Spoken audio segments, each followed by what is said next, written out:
Hey, hello everyone. Welcome to this new colloquium from the IAA Severo Ochoa program. It's our pleasure to have with us today Dr. Kalaga Madhav. So thanks for accepting the invitation to give this colloquium. And he will be talking about astrophotonics and the MARCOT Pathfinder. So Dr. Madhav will be properly introduced by Dr. Pedro Amado in his course here at the IAA. Thank you. Okay, hello everyone. I'm gonna read a little bit of Dr. Kalaga Madhav's bio. He's head of the Astrophotonics at Leibniz Institute for Astrophysics in Potsdam.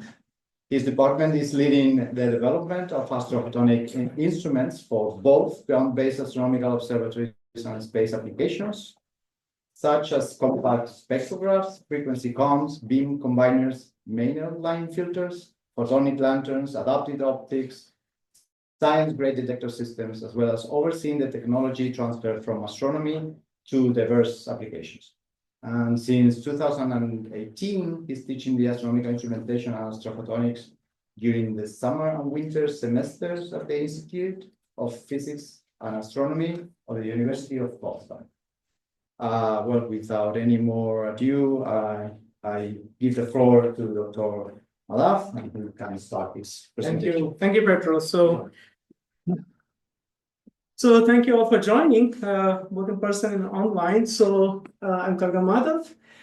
My background is from India. I have 24 years of experience working in optical fibers and instrumentation and photonics in diverse applications. And I started exploring applications of photonics and fiber optics in astronomy since 2017 at Leibniz Institute for Astrophysics Potsdam. So this is a photograph I'm showing on the title slide. All photos show a hand holding something. So I want to emphasize the size here. So the goal for me is to decouple the size of the telescope from the size of the instrument. So we know the instrument scales the size of the mirror. So my goal is to decouple that and see whether we can achieve small, compact instruments for large telescopes. And it could be for both ground-based as well as for space applications.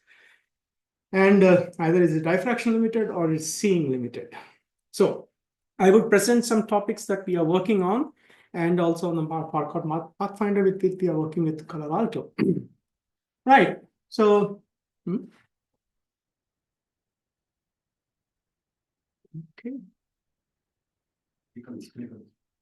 Oh yeah, maybe I should click on the screen. Right. There you go. So, little bit of history on AIP, which actually has a very interesting history, which I should share because I think you will appreciate it. So, I focus on the scientific background, and AIP actually has a legacy dating back to 1700. It's very old, and introduction of the so-called improved calendar in Germany, followed by the first patent of the Protestant German calendar in 1700. Moving forward, in 1711, the first observatory in Berlin was built, and also in 1846 is credited with the discovery of the planet Neptune. And this is actually in the logo of the institute. So if you see the logo of the institute, you will see a few stars, and there's one planet there, right? So that's essentially the symbol of Neptune, and the color is coming from the color of the planet. And in 1784, the foundation of the Astrophysical Observatory in Potsdam was built. And 1881, the first Michelson experiment was done in Potsdam. And in 1886, Eugene Goldstein discovers the canal rays. And 1888, discovery of the variation of Earth's pole latitude by Kuster. 1888, we have the photographic determination of the radial velocity by Carl-Vogel. And experiments at AOP, Astronomical Observatory Potsdam, to find the evidence of radio emission by Wilsing and Schneider. And then 1899, the completion of the Great Refractor of Potsdam. It's still functional to this day, and people are welcome to visit it. And the discovery of interstellar matter by Johannes Hartmann in 1904, and Carl Schwarzschild, everybody knows, was the director in 1909. And first use of photographic photometry by Paul Gutnick in Babelsberg. That's where we are right now. And discovery of high temperature of solar corona by Walter Grotrian. And fast forward to 1992, beginning of AIP as we know it today. And 2002, PMAS at Colorado Observatory. 2003, RAVE, AAO, and LBT in Arizona. 2005. And 2006, inauguration of Stella on Tenerife. 2011, we have renamed to Leibniz Institute of Astrophysics. We still fondly call it AIP. And inauguration of Gregor telescope in Tenerife. And then 2014, first flight of Muse. 2015, first flight of Pepsi. 2018, Hubble Eberly. 2019, Rosetta. 2020, Solar Observatory. And fast forward to 2024, foremost that has been shipped to Aranal. And it will be installed in the coming months. So I must introduce my group from 2017 to 2030.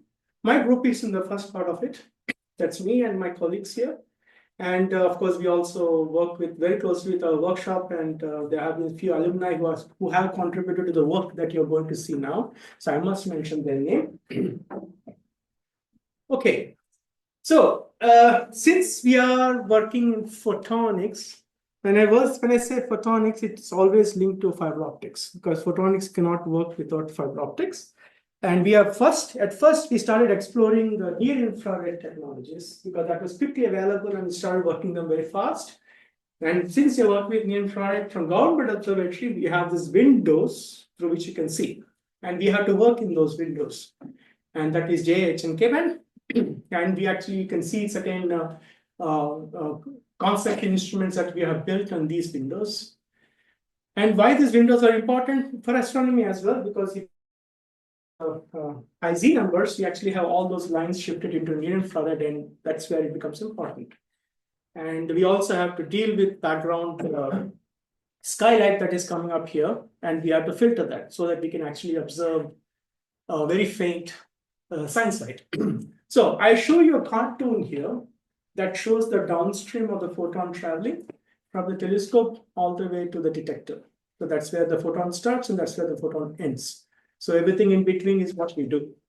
So we have to deal with adaptive optics for sure. And we have to use adaptive optics because if you want to couple light into a single mode or a few mode waveguide, whether it be fiber optics or photonics device, you actually have to correct for the atmospheric turbulence.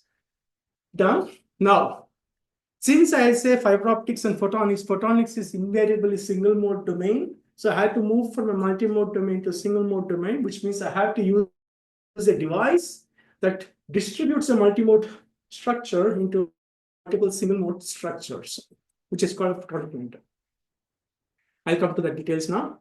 Now, once you have this, you have to make sure the sky light is removed. The Earth's atmosphere itself is emitting light in various wavelengths. And that light has to be removed before it reaches the detector. You can remove it once you have the frame from your detector, but by the time it's already too late because you are saturated. And even the removal process is not very clean. So we actually fabricate filters to remove the lines before it reaches the detector.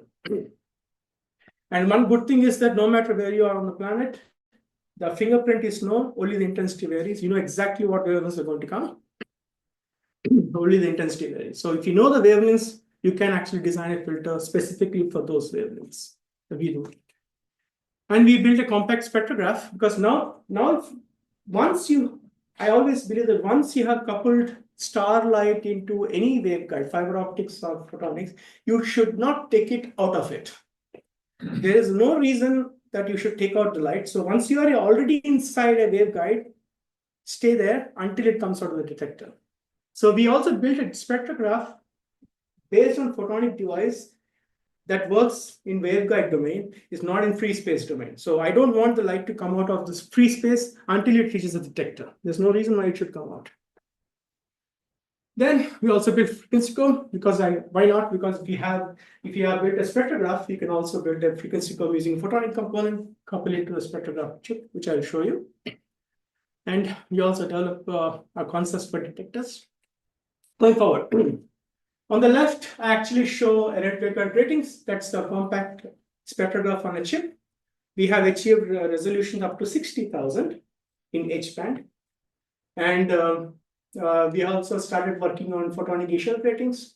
We developed beam combiners for more than one telescope. We also fabricate the suppression of OH lines, filters for separating OH lines, build our own frequency combs, and we, of course, have adaptive optics, and we started fabricating photonic lanterns. And based on this, we started developing our instruments. So we built the Potsdam array waveguide spectrograph, Potsdam comb. We are working with our colleagues from Kalaga on developing photonic lanterns for the MARCOT. And we also recently started setting up a Chara array integrated optic test bench for combining light from 4 to 6 telescopes in H-band and K-band. And going forward, so I don't need to explain much about when adaptive optics try to inject light into photonic components. You have to make sure you correct for atmospheric turbulence. Now, I have shown a cartoon here on top here that you see, and you'll see this cartoon and you'll know exactly what part of the chain I'm talking about, the red circle. So I'm talking about photonic lanterns right now. Okay. Now, we have to correct for the atmospheric turbulence, which looks like this. You see the modes jumping around. This cannot be coupled into a single mode waveguide at all. So, if you're looking at a 10-meter telescope at lambda 1550 nanometers, 1 arcsecond seen, you actually have 600 modes approximately. Same for 1550 nanometers at 10 meters in 1 arcsecond C, you have got approximately 5,000 modes close to. So, you have to deal with that and correct for that when you're trying to couple this light into a single mode fiber or single mode waveguide. So what do? What we do is, you don't need to use extreme adaptive optics. You can actually use lower adaptive optics, couple it into a few mode fiber or a multi-mode end of a photonic lantern, distribute it into single mode fibers, which single mode fibers are not having modal noise. And then you filter that OH lines from that, couple it with photonic component, goes in detector straight off. So, but if you're doing the same thing in space, you don't need to have all that. You can directly couple a photonic component in detector because it's diffraction limited. So, injection into single mode photonic components, use extreme adaptive optics in single mode, very difficult to do this. And if you directly couple into a photonic lantern, you actually have to deal with around 1,000 of modes, which is also not easy. So, what you do, you find a middle point where you couple light, correct it for orders, couple into a photonic lantern, then they distribute the light into a multiple single mode fiber. And this works perfectly fine. And that's what we do. And what is a photonic lantern? I'll give more details about it. Essentially, it is a structure that converts multi-mode light into multiple single mode light or vice versa. Now, EO basis, I don't need to recollect, I'm just putting it for those people who are not familiar with EO. You actually correct for atmospheric turbulence by using a deformable mirror and a wavefront sensor, find out exactly how the wavefront looks like, and deform your mirror to complement it. And that's what you do. And the deformable mirror does that. Everybody knows this.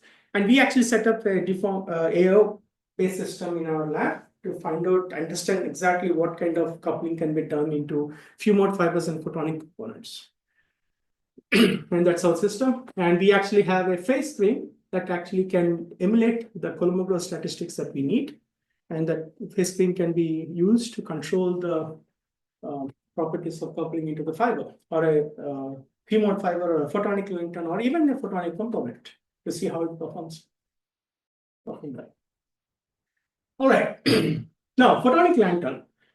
This part is main to this talk. So what's a photonic lantern? Connects a multi-mode waveguide to many single mode waveguides or vice versa with minimal loss, hopefully.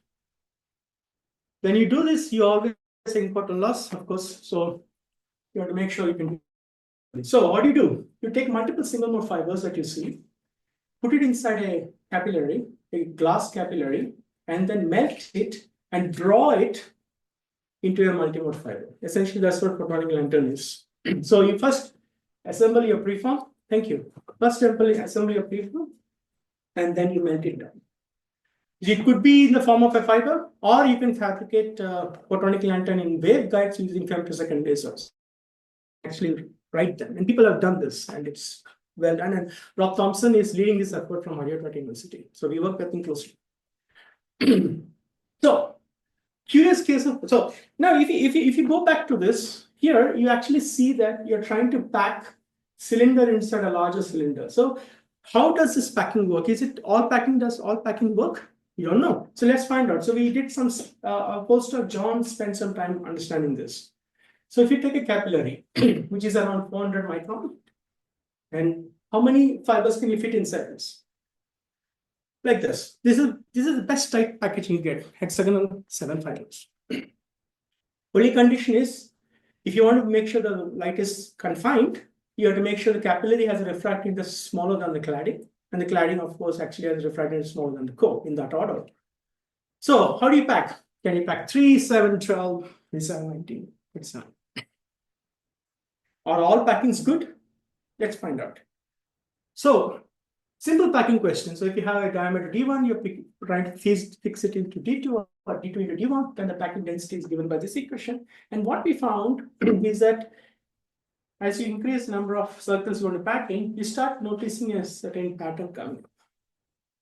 And then we modeled this to understand what exactly the packing will see.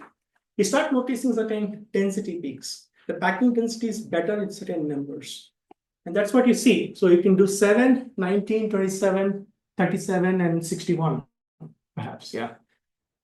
So not all combinations of fibers fit into a circle. So there are some which actually pack very good. When I say very good, what do I mean? So here you see an N×4 multimode to multimode photonic lantern packing. But you see this kind of setting where you have 6, 11, and 18.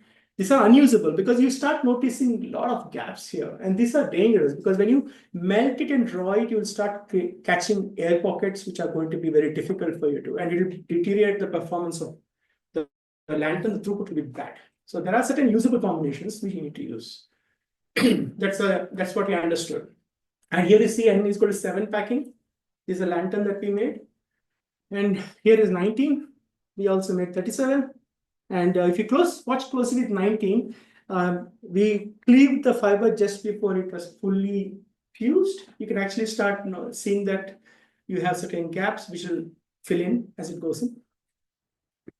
And this is actually important. So when you're making the lantern, because it's a melting process, the cores don't stay there. They slightly move around a little bit. This is also important because it causes losses in your lantern. So we studied that also carefully. I'll show you how these lanterns are made. So this is what we do. You take a capillary, stuff it with fibers, 7, start drawing it, melting it down until the cores are too thin to confine the light. So when the cores become thin, as you draw them, the light escapes into the cladding, and the cladding becomes the core now. The capillary becomes the cladding. That's photonic lantern. So you want to make sure the light escapes comes out in the cladding becomes the core. All the claddings fuse to one, as you see here. This one you see here. That's basically it becoming core. So what are the challenges? So this is the fun part of it. So trying to stuff the capillary single mode fibers into a capillary. If you have ever handled a bare fiber, you know how notoriously brittle it is. So sometimes you don't get it very carefully. It's not visibly possible, so you have to be very careful feeding the fiber into the capillary. And then the fun part. The fun part is when you put the capillary, you crush it. You restart again. Sometimes you burn the capillary when you're drawing it. Sometimes after you do everything all perfectly fine and you hold your breath, you notice a crack. There, and say, damn it. Go forward. You burn because you use the wrong powers. The capillary actually has so much undulations, you create a problem. you're frustrated, and after that sometimes you have a kink, which is you don't know where it came from. The system might have behaved in a random way, and that's also a nasty thing. You can actually see that this is going to be a problem. And if you couple light, you can see light coming out from that, which is a bad thing. When you have optical fiber, if you see the fiber shining, you know it's a bad fiber. You should not see light, technically, right? Go forward. This is not visible to the eye. You put it on the microscope, you notice this slight kink. It's going to be lossy. So these things have to be carefully followed. All right, let's assume that you have finally successfully made a lantern. How does the setup look like? This is how the setup looks like, how the lantern is made. You feed the fiber from here, this part, and goes into this. And I'll show you a video. These are the annotated parts. You have a single mode fibers here, holding blocks, filament, vacuum pump, and capillary. The vacuum pump is used because when you want to feed this fiber into a capillary, you have to use isopropyl alcohol to make sure the process is smooth, and then you use a vacuum to pull out the alcohol while you are melting it. If you don't do that, alcohol is going to evaporate inside and create bubbles, and it's a nasty thing. So let's see if I can play this. Let's see.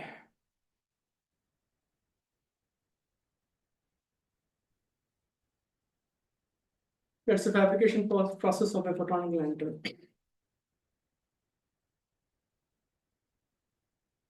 This is the first time anybody is seeing such a video. You'll never see the fabrication process of the lantern anywhere. It's 8x sped up. It's sped up 8x, 8 times faster. It actually takes a long time because the drawing process is very slow and very gentle. But happy, got a lantern, very good. Now you find out what kind of post tapering we need to check. So basically, you have to find out when you're pulling it, how hard are you pulling it? So essentially, you have to make sure you give the right tension while pulling it. You don't want to pull it uniformly, but you actually have to pull it in a structured way. Is through what experience and taper rate. So when you pull that too fast, tapers fast. You pull it slowly, it tapers longer. So you need to control the taper ratio also very carefully. And we actually studied what taper is suitable for what losses, for what wavelength. We did that. Okay, now you have done that part of it. The next process is understanding the taper rate, which is what we have done. And we also sent our lanterns to a company in Sweden who also did this work for us to understand what kind of taper rate we got. This is our taper rate that you see here. And here is their taper rate. And they actually measured that.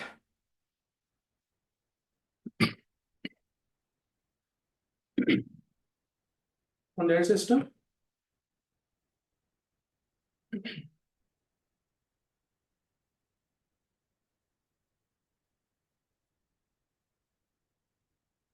So you can actually see the taper measurement being done. This is important.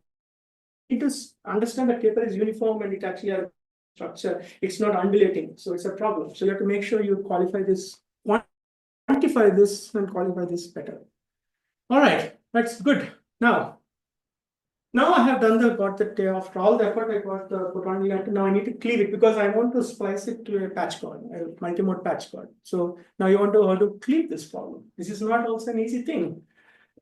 Unlike standard fibers, cleaving taper is challenging because the compound structure, partially fused material and tapering profile, possible acre, microbubbles and bends. So what do? So this is a video we took at AIP of how the tapering is done. You notice it's actually pulled and you're gently approaching with a diamond tip to break it.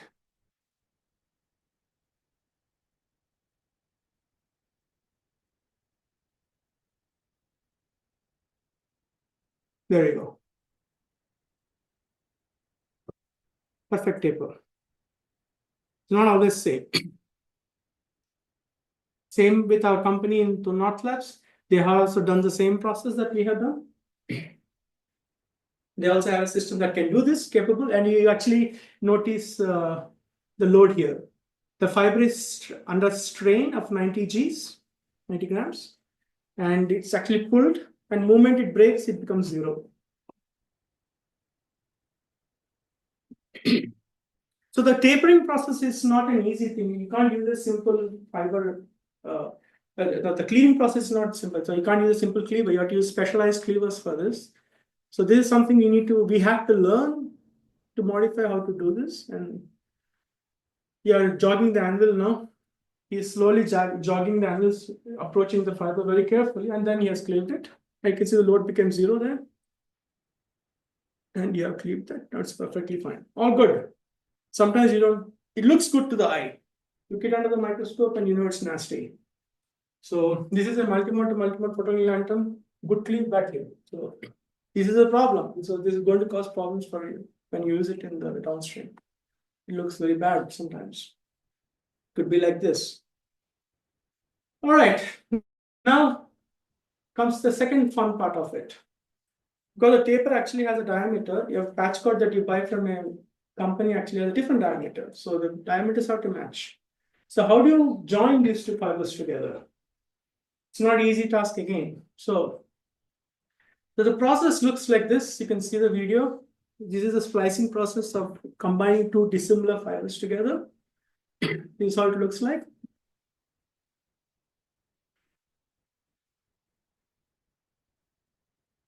And then you heat it very carefully to make sure it melts evenly and fuses together. That's good. The fun part. Splice too cold, splice too hot, splice in too far, imperfect splice, offsets. So this is where we learned how to do it carefully because we had so many failures. We understood the types of failures and we actually found out what you should not do. So we finally got it, the perfect splice. After all the efforts, we learned what should be done to get the right splice. And now you have to make sure that the core of the tapered end matches the core of the multimode fiber. As long as the cores match, claddings do not match, you're fine. And then you have a photonic lantern.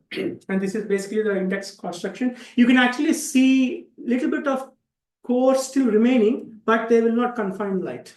They will just escape and fills up the cladding. Fills up the core region, which has the original cladding part of it. And then comes the step of characterizing.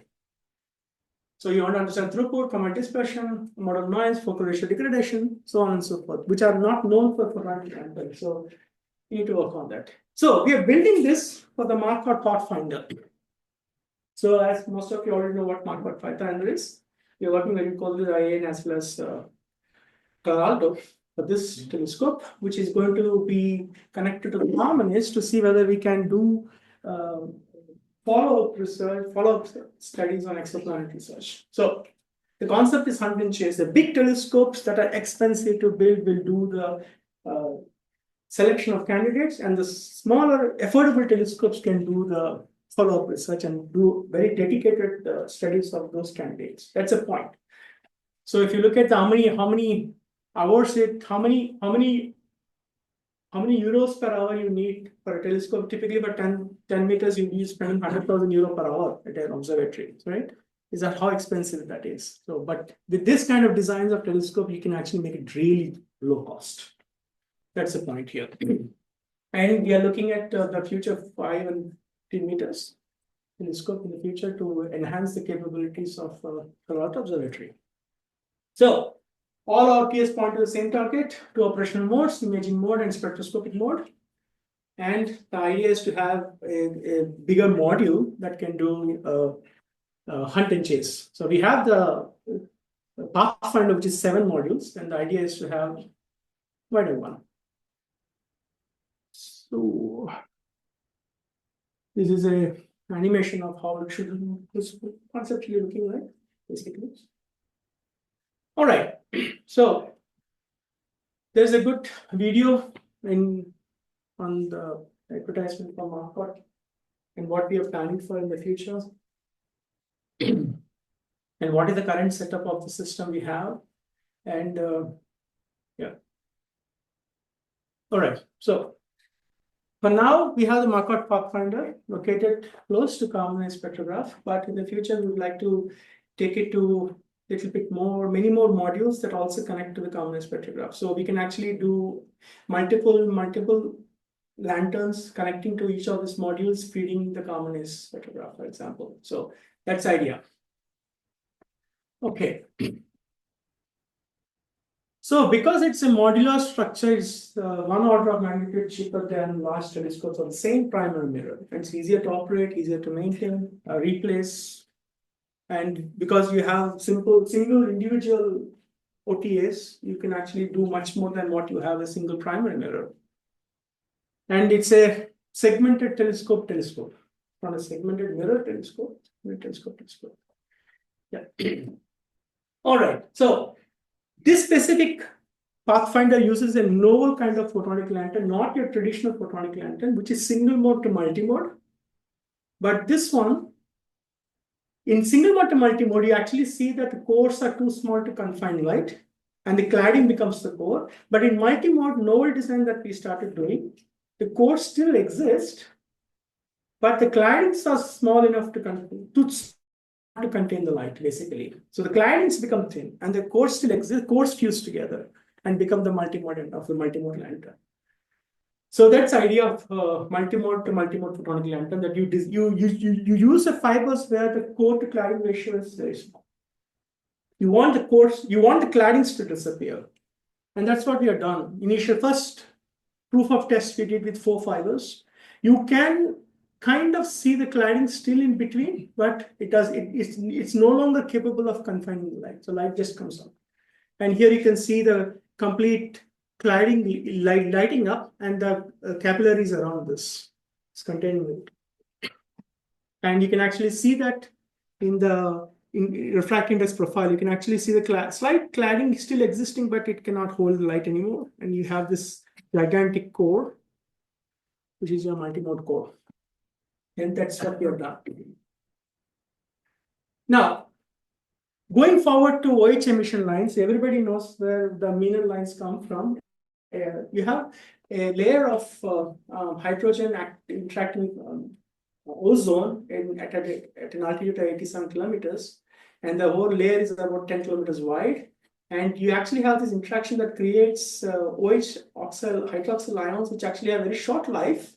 But in that process, they actually have different vibrational bands, and each of these vibrational bands actually emit different wavelength ranges. So you can actually have K, H, and J band and visible band as well. So this Earth's atmosphere actually emits this light, which we can't see, but the spectrographs definitely can see. And if you look at the spectra of Earth's atmosphere, it actually looks like this. And this is a fingerprint of Earth's atmosphere. No matter where you are on the planet, it will be the same. It's just the intensity changes. So you know exactly where the lambda is, and you can actually build a filter for this. There's a 2-mass experiment that took a video, a 9-hour video, accelerated. You can actually see the sky moving band. But what you're seeing here, these are not clouds. These are emission in J and H band, J and K band. These are light emitted by Earth's atmosphere. These are not clouds. For the visible lights, completely clear sky. And the spectrograph will definitely see this. This is a problem. You have to filter this out. And these lines, you need to carefully understand how the lines actually look like. They actually have a Lorentzian white line shape. So it's not easy to make a filter for such a emission line. And if you have this kind of 2 lines too close to each other, the interline continuum is very poor. So typically what they do is, if you have 2 lines close together, you join that into one filter, and you just lose the science light between them. But that's what it is. And these line properties change during the day and during the season, during the year.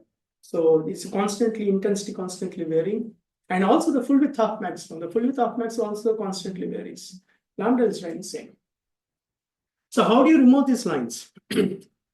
One concept that was published in 2012 and proposed was using fiber Bragg gratings to remove these lines. And this could be either in fibers or it could be in waveguides. So you can actually create a layered structure that can remove this. So you have this light coming in, which is science light plus OH lines.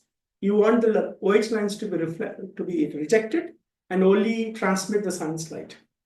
Such a device can be done in a fiber or in a waveguide, either by controlling the refractive index or controlling the N-effective of the waveguide. Either way, you can do this one. But this structure can only remove one OH lines. But if you want to remove that fingerprint that you saw, you would think that I can make a series of these gratings and I can do a job. But no, a series of gratings like this is going to be extremely lossy for a science light as well. So you can't have an array of reflecting surfaces in your path. You actually have to have only one. So what do? You actually create a complex index grating that can actually, in one go, remove select emission lines from edge lines. So that's what we do. We actually fabricate these structures.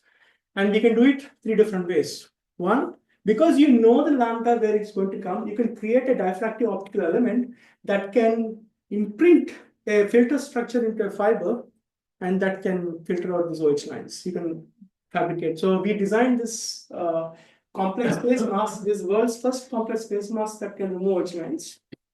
Our colleagues from Fraunhofer. The second method we use is more customizable and tunable and flexible, is what is called as a running light interferometer or modified elliptical Talbot interferometer. Basically, it's an interference pattern that's moving. I'll show you how it looks like. And you can also inscribe these gratings in fibers, line by line, one layer at a time, using femtosecond lasers. That's also something we do. And then you can, once you create this filter, you can create a filter like this, which is basically the OH line filter you want. And okay, so imagine this kind of structure. Imagine this is your interference pattern that's moving, and this is your optical fiber that's moving. So if you have an interference pattern that's moving, an optical fiber that's moving, you can actually imprint the interference pattern onto the optical fiber as it moves. Now, imagine a situation where the interference pattern and the fiber are moving at 2 different velocities. What is going to happen is you're going to create a Doppler shift of the pitch that you inscribe in the fiber, and you can actually control the speed at which the fiber moves to write a very complicated structure in the fiber. That's your grating. And this is an example of the process that's happening. And you see that vibration that's happening because I'm walking around with the camera. So it's a very sensitive process. All right, so the fun part. The fun part is that I move, the interference pattern shakes.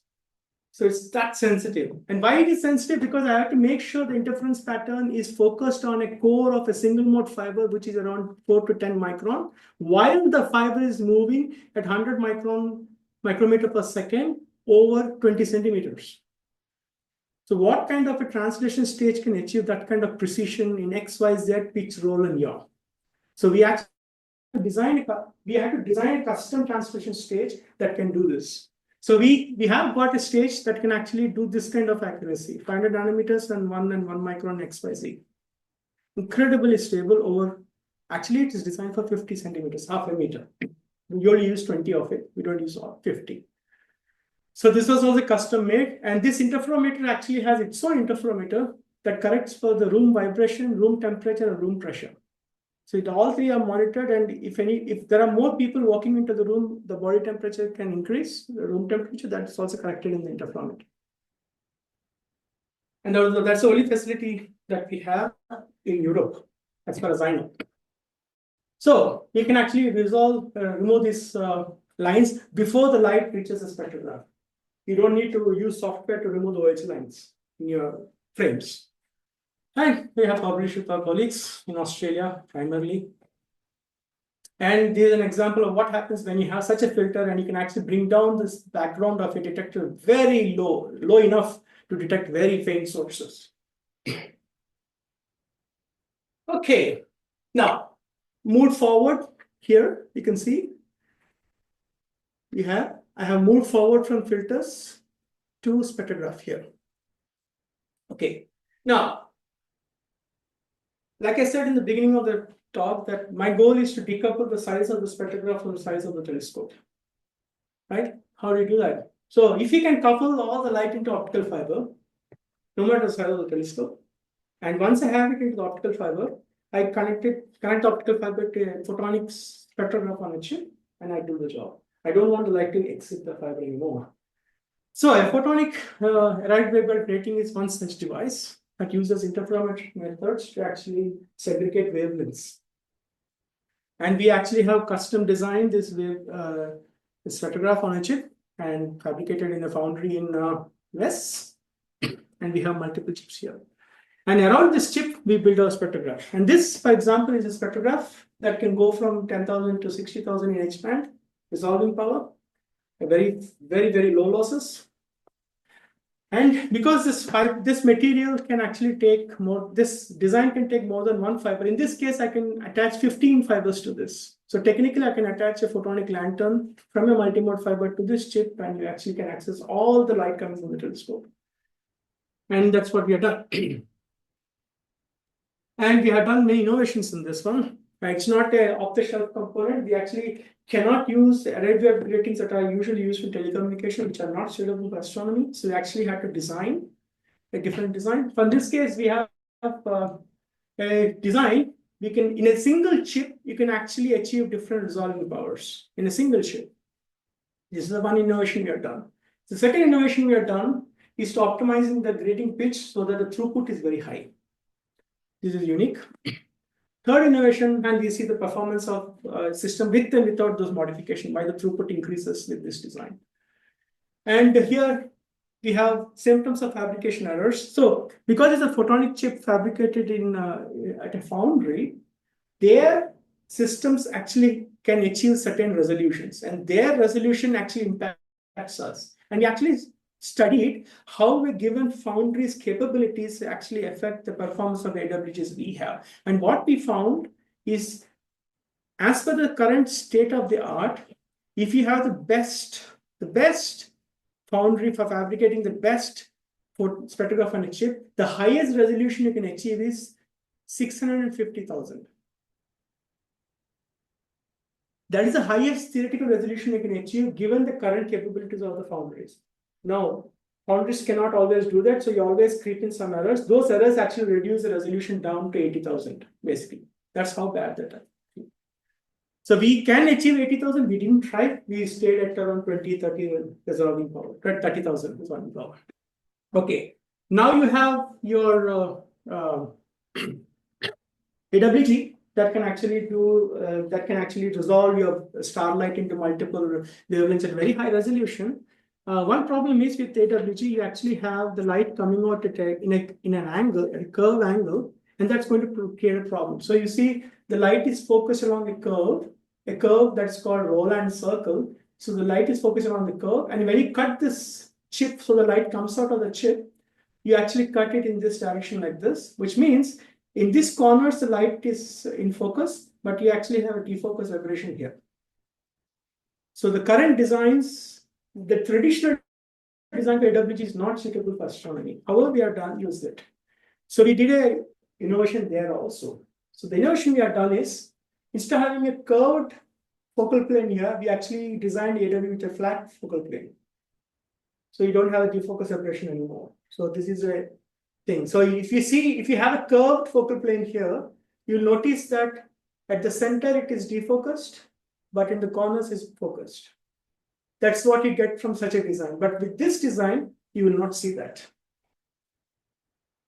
Now, once you have this, you can see this one actually is curved design. So you actually resolve the resolution changes as you change your wavelength as well. But in this case, the resolution stays same for all wavelengths. So this is the innovation. You can see it is flat here.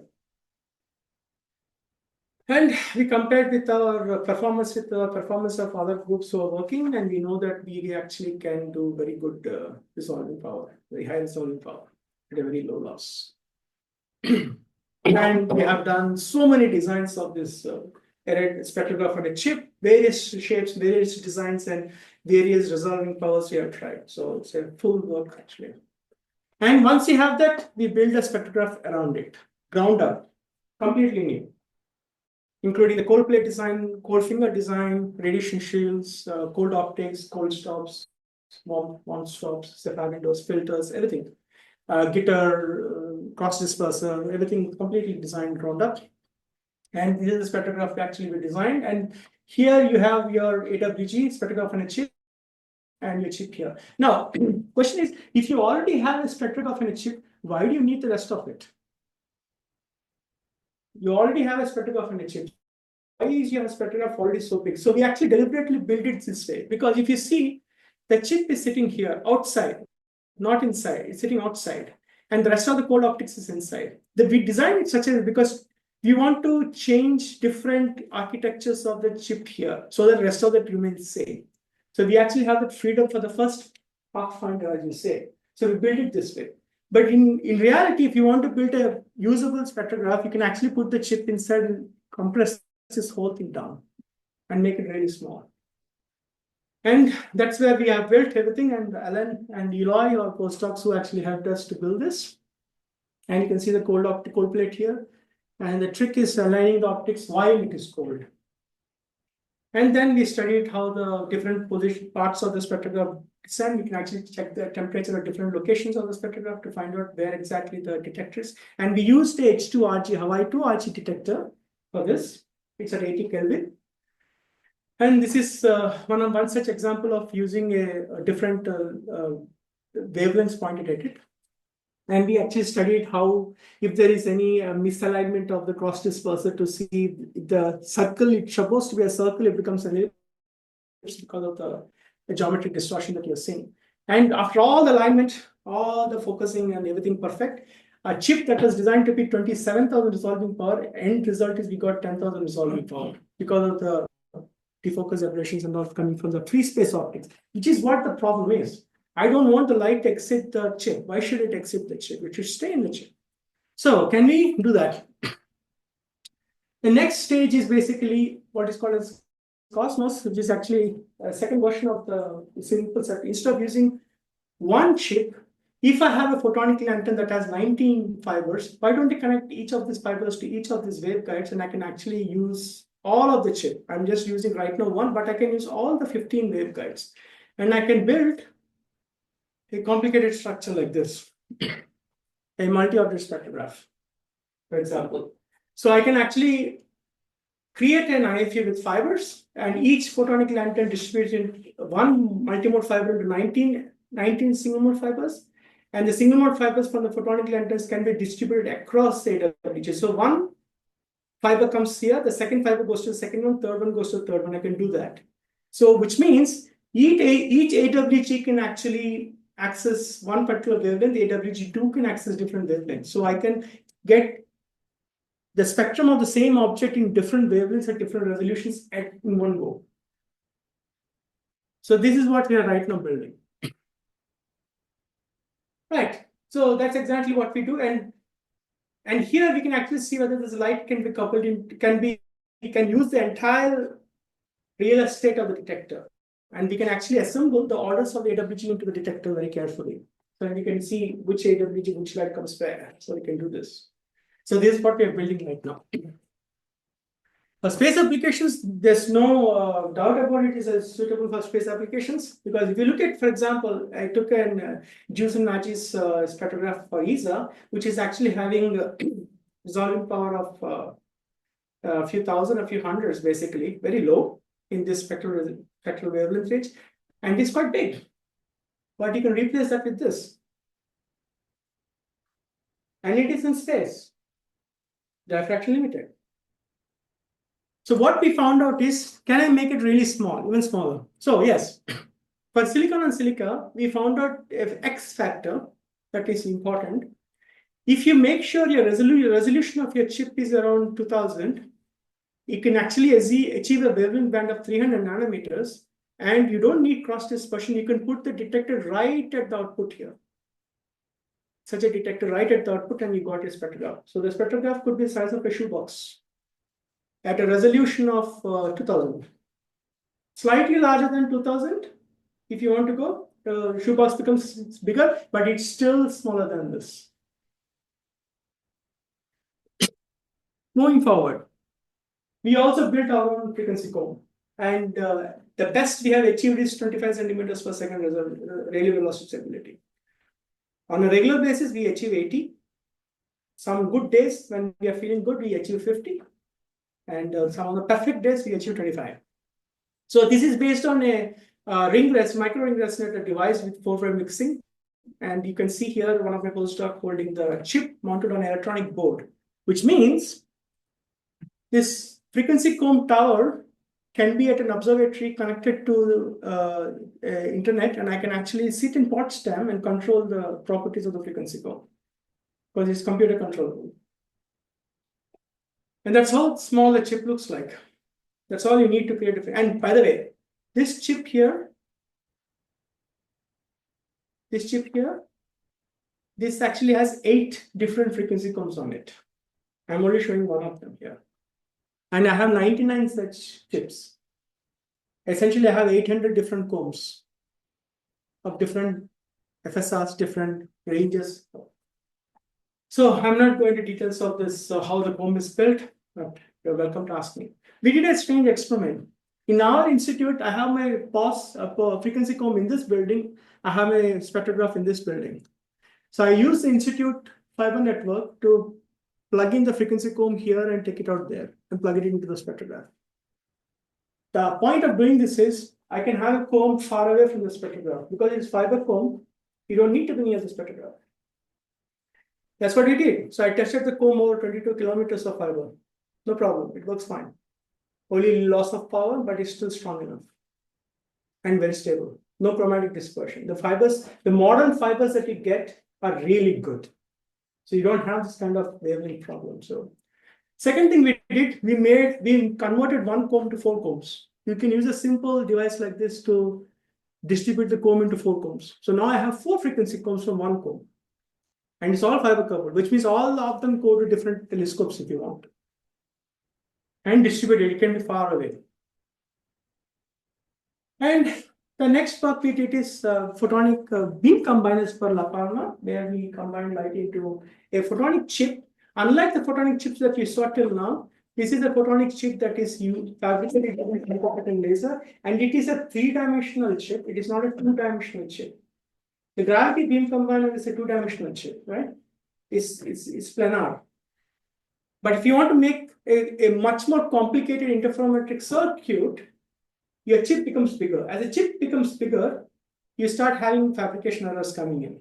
And those fabrication errors manifest as phase errors in your interferometer, which you can't do anything about. So you can't make the chip big.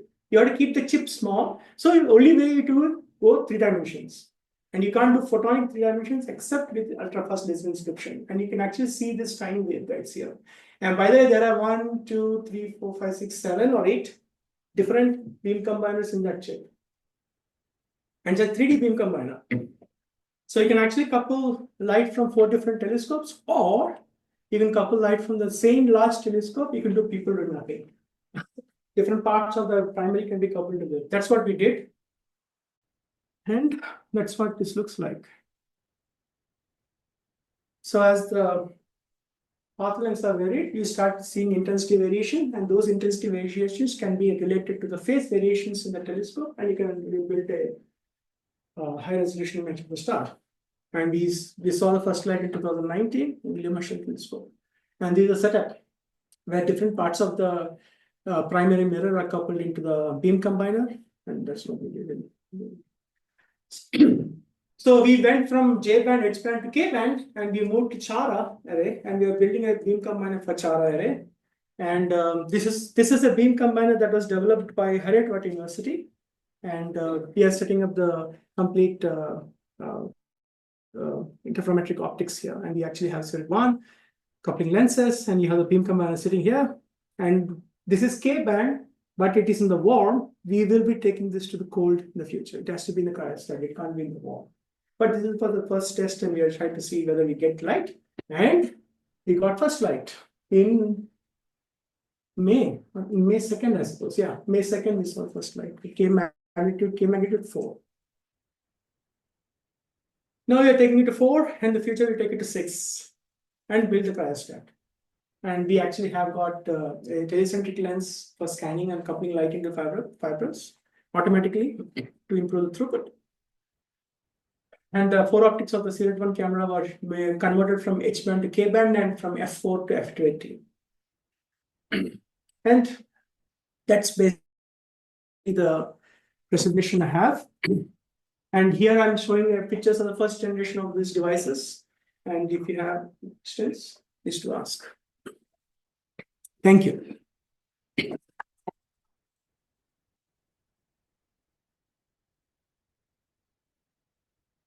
Thank you so much for the interesting talk. Any question?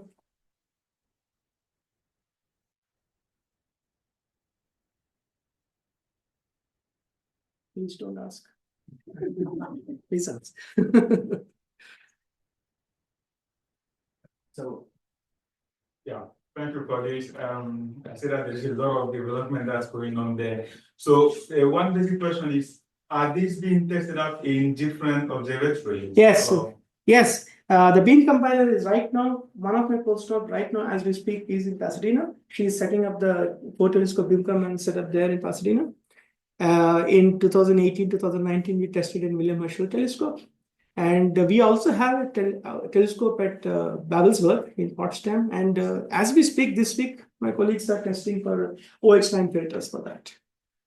And that is connected to the spectrograph that I showed you. So we'll test the spectrograph, we'll test the photonic lantern that filters all together, including the photonic, including the frequency cone. So all will be tested together in the telescope that we have. Once it's working, we will be shifting it to a bigger telescope, see how it performs there. And how soon do you expect this to be? It's going on.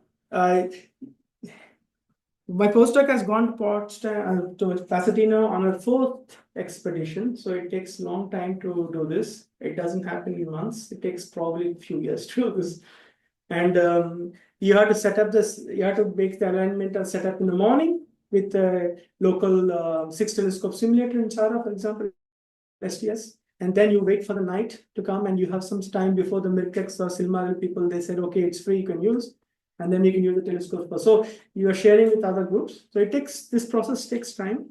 And once in a while something fails, you have to replace it, something doesn't work, you replace it. So with beam combiner, we made good progress because we have started working together with a lot of experts in Pasadena.